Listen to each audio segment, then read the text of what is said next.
안녕하세요. 고등학교 때 프랑스 혁명에 대해서 잠깐 배운 적이 있었는데요. 제가 그때 이해할 수 없었던 것이 하나 있었습니다. 그 당시 수만 명의 귀족들이 처형당했다는 거죠. 그렇게까지 해야 할 이유가 있었을까라는 의문이 항상 제 머릿속을 맴돌았죠.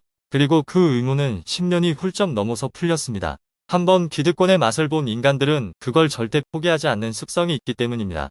하지만 인간의 사상과 행동은 시대와 상황과 의지에 따라서 변한다는 거죠.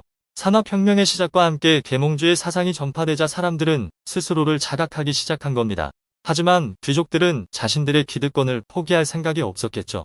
결국 시대와 상황과 의지가 사람들의 사상과 행동의 변화를 가져오고 왕정 하에서의 불합리한 신분제도에 대한 타파를 가져온 것이 아닌가 합니다. 그러니까 200년 전에 사람들은 알고 있었던 거죠.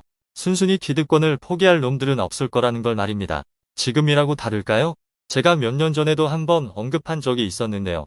여러분, 대부분은 시스템 속에 종속된 노예와 같다고 말입니다. 하지만 예전과 다르게 아주 교묘하게 작동되기 때문에 그걸 인식하지 못하는 겁니다.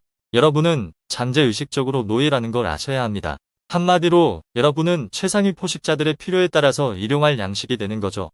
신분제도 사회에서는 지속적인 착취가 이루어졌지만 지금은 필요에 따라서 착취가 이루어진다는 걸 아셔야 합니다. 최상위 포식자들이 교훈을 얻은 거죠. 소위 젖을 계속 쥐어짜봐야 피고름만 나올 뿐이니까요. 따라서 필요에 따라서 적당히 쥐어짜는 겁니다. 그러면 반발도 심하지 않고 기득권을 지속적으로 유지할 수 있는 거죠. 여러분의 잠재의식을 지배하는 주체는 여러분 자신이 아니라 매스미디어라는 걸 의심해 볼 필요가 있습니다. 바로 선전, 선동, 세뇌 작업이 이루어지는 매개체이기 때문입니다. 잠재의식 속에 다리를 틀고 있다가 타블로의 개처럼 작동하게 만드는 겁니다. 하지만 대부분은 이걸 의식할 수 없습니다. 스스로 자각하고 깨닫지 않으면 누가 떠먹여 줄 수 있는 게 아니기에 그렇습니다. 개돼지처럼 살기로 했다면 그 또한 그들의 자유니까요. 그게 좋다는데 어쩌겠습니까? 최상위 포식자들의 착취나 당하면서 살아야죠. 기득권을 한번 맛본 자들은 그걸 절대 잊을 수 없습니다. 따라서 더욱 견고한 그들만의 철옹성을 쌓고 그 기득권이 대대손손 유지되기를 바라죠. 요즘 흑수저이 개천에서 용이 안 난다는 말들을 하는데요.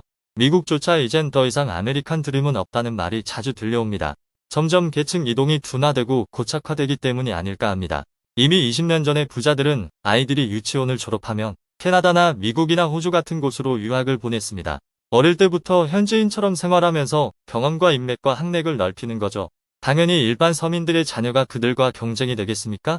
잠깐 갔다 오는 해외어학 교수 같은 건 이제 아무런 의미가 없습니다. 그나마 없는 돈만 낭비하는 꼴이죠. 이미 기울어진 운동장에서 게임 자체가 안 된다는 것을 아셔야 합니다. 그래서 최근에 등장했던 게 영끌족이고 특히 젊은 층들이 개사기 암호화폐로 대박을 꿈꾸며 계층 이동을 시도했다 나가리 됐죠. 이제 과거 세습 사회로의 복귀를 막기는 쉽지 않다고 봅니다. 그걸 막으려는 사회적 의지나 저항도 보이지 않기 때문입니다. 각자 도생의 시대이기 때문일까요? 이쯤 되면 제가 지금 말하고 싶은 핵심이 뭔지 궁금하실 겁니다.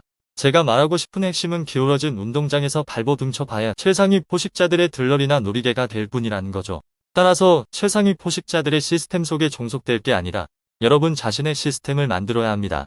그 대안 중에 하나가 바로 주식 투자라고 말하고 싶은 겁니다. 그리고 3년에서 5년 후를 생각한다면 지금은 기회라고 생각합니다. 지금이 바닥인지는 알 수 없지만 거품이 빠진 건 누구도 부정할 수 없을 겁니다. 추격 매수는 하지 말고 내려올 때마다 이삭을 줍듯이 모아가는 게 좋다고 봅니다. 절대 목돈으로 몰빵이나 올인은 하지 마세요. 그냥 조정할 때마다 푼돈으로 조금씩 사 모으세요. 그래야 평균 매수 단가를 낮추면서 리스크를 줄일 수 있습니다. 5,000원도 좋고 만원도 상관없습니다. 커피나 간식비를 아껴서 하루에 몇만 원씩 꾸준히 매수하는 것도 나쁘지 않습니다. 매수 기간을 한 1년 정도로 잡고 내려올 때마다 주워 모으세요. 요즘 보면 1,000원짜리나 2,000원짜리 주식 중에도 괜찮은 게 제법 보이더라고요. 비싼 주식이 꼭 좋은 주식은 아닙니다. 내게 많은 투자 수익을 줄 수 있는 게 좋은 주식이죠. 근데 많은 분들이 비싼 주식은 안전하고 좋다는 생각을 가지고 있는 것 같습니다. 하지만 지금의 삼성전자를 보시면 아시겠지만 아무리 좋은 주식도 고점에 매수하면 의미가 없습니다. 어쨌든 주식은 무섭고 불안하며 바닥인지 아닌지 헛갈릴 때 조금씩 이삭을 줍듯이 모아가면 됩니다. 너무 바닥을 계산하고 이것저것 따지며 이성적으로 확인하려는 것도 좋지 않습니다. 왜냐하면 바닥은 불분명하며 비이성적이고 누구도 바닥을 완벽히 맞출 수는 없기 때문입니다. 절대 목돈으로 몰빵이나 올인은 하지 마시고 20개 내외의 종목에 푼돈으로 이삭을 줍듯이 조금씩 모아가는 분산 투자를 하시기 바랍니다. 그럼 조정을 하더라도 크게 동요를 하지 않게 됩니다. 최근 코스피 지수가 2500포인트를 돌파하려고 하는 것 같은데요. 하지만 저항선이 강력하기 때문에 쉽지는 않을 겁니다. 만약 2500포인트를 돌파하지 못하면 실망 매물로 인한 낙폭이 커질 수 있습니다. 그땐 기다렸다 2200포인트나 2300포인트쯤에서 욕심 부리지 말고 조금씩 주워보는 것도 좋지 않을까 합니다. 무슨 일이 있어도 목돈으로 왕창 몰빵이나 올인은 하지 마시고 용돈 정도의 푼돈으로 내려올 때마다 시간을 두고 조금씩 분할 매수를 하면서 모아 가시기 바랍니다.